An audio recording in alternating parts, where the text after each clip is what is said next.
Bonjour, je vais vous présenter la symbolique de l'arbre, modèle de représentation de l'être humain à la lumière du Tao.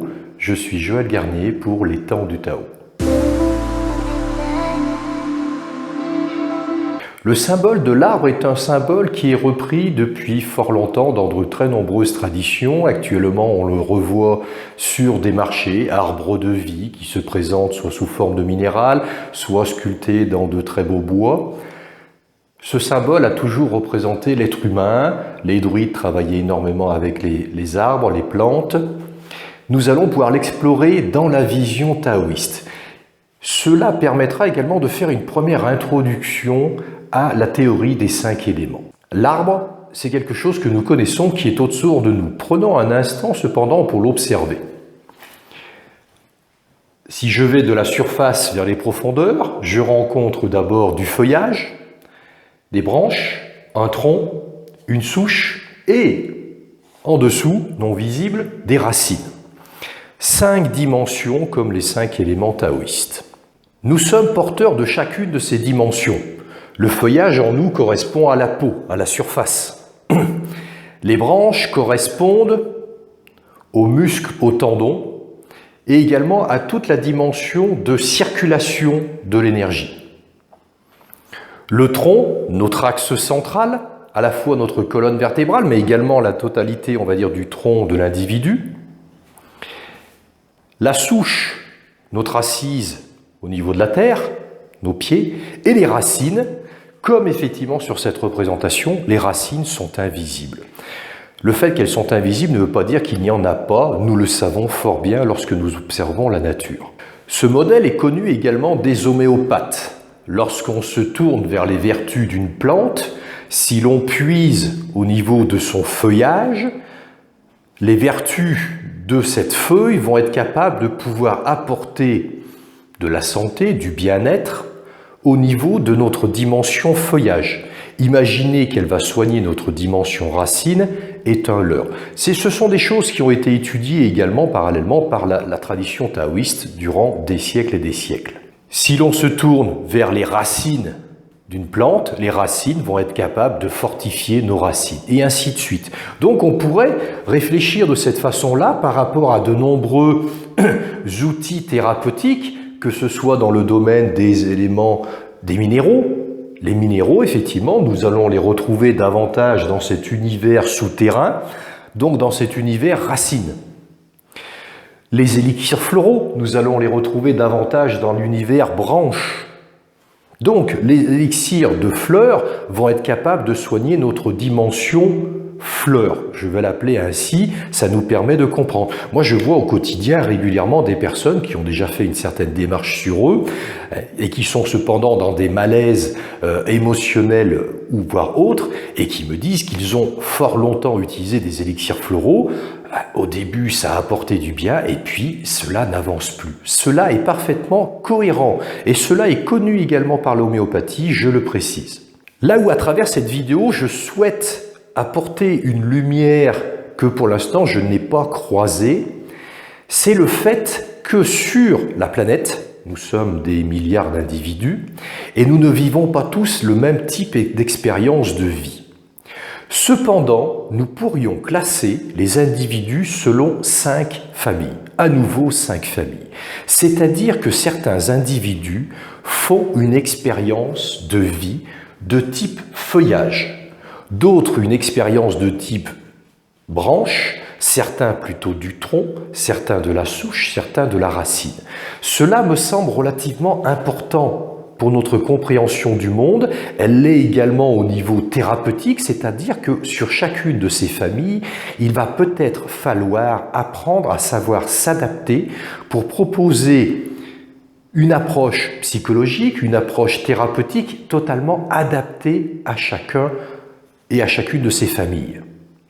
On ne peut pas, à partir de démarches qui seraient davantage adéquate au niveau du feuillage, soigner une personne dont l'expérience de vie est de type racine. Ça ne fonctionne pas. Et moi, je vois ça, on va dire, très régulièrement avec des personnes qui ont essayé de nombreuses choses, qui ont le sentiment de se dire je n'ai pas l'impression qu'on m'a rencontré, qu'on a su percevoir le mal-être dans lequel j'étais, simplement parce qu'effectivement, elles ne se sont pas adressées à une personne qui était en mesure d'écouter la dimension dans laquelle ils étaient. Là où cela m'a fortement troublé durant de nombreuses années, le temps que j'élabore un petit peu cette compréhension du monde, qui rejoint totalement la compréhension taoïste, c'est de croiser cela même également chez des pratiquants avancés, même des maîtres, ou parce que, en fait, dans chacune de ces dimensions, il y a la totalité. Et oui, dans l'infiniment petit est le reflet de l'infiniment grand. Donc si j'allais explorer cette dimension du feuillage, j'y retrouverais dedans la totalité des lois de la nature. Et je serais pleinement satisfait de me dire « j'ai tout compris ». Mais une personne dans une expérience de type branche va pouvoir également explorer cet espace et pouvoir se dire « tiens, j'ai compris comment fonctionnent les lois de la nature » et cependant ils ne sont pas dans le même espace.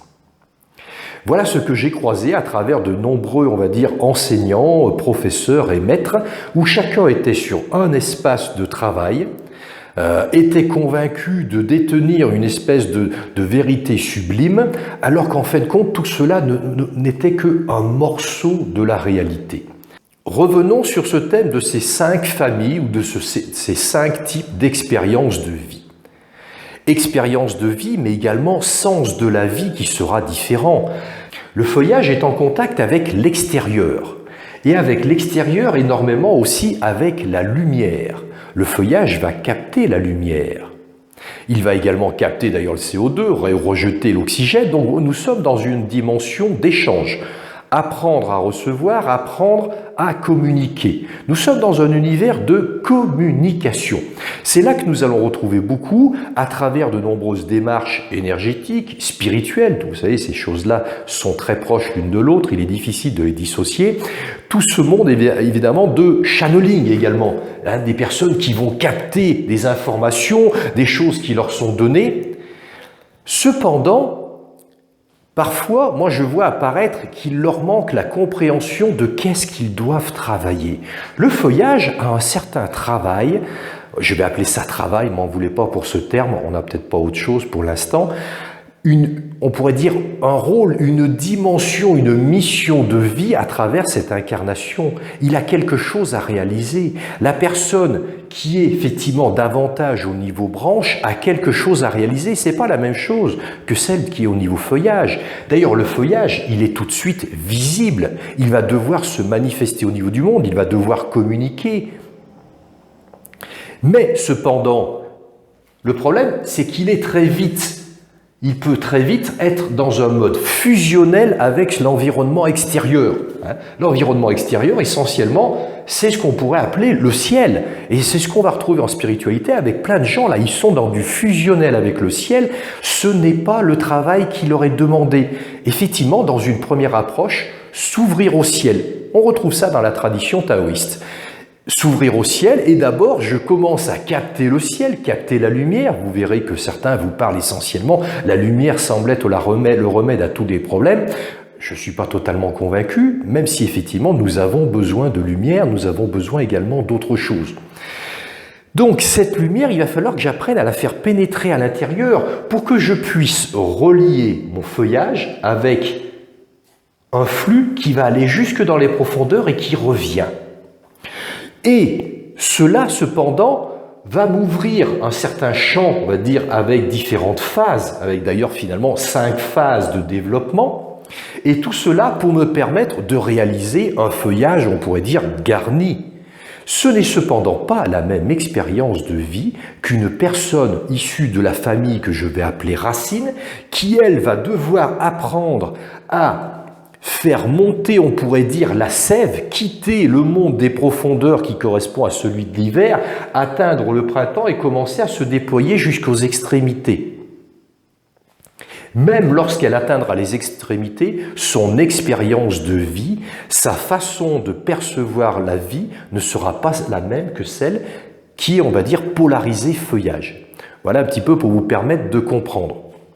Et c'est pour ça que dans chacune des dimensions, on pourrait aller explorer, se dire oui, il y a bien 5 éléments, comme le disaient les anciens taoïstes.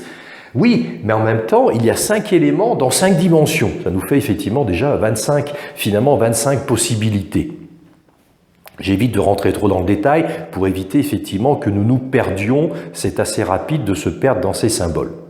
La personne appartenant à la famille de type branche va avoir à travers sa vie, qu'elle le veuille ou non, que ce soit un chemin choisi, conscient, un cheminement sur soi, ou simplement parce que la vie nous pousse au cul, sa vie va la pousser peu à peu à gagner de la fluidité, à gagner de la circulation. On va retrouver dans cette famille-là énormément aussi tous les sportifs. Là, tous les matins, ils sont sur leur vélo ou ils sont en train de courir. Ils sont en train d'essayer d'alléger le corps, de faire en sorte que la circulation puisse venir jusqu'aux extrémités, des profondeurs du tronc jusqu'aux membres, on va dire, et jusqu'aux extrémités.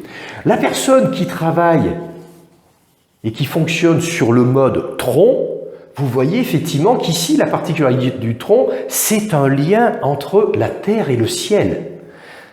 Il va avoir une verticalité, une centralité qui lui permet également de coordonner, de réunir d'autres personnes issues, on va dire, d'autres familles autour d'elle. Ce sont des coordinateurs.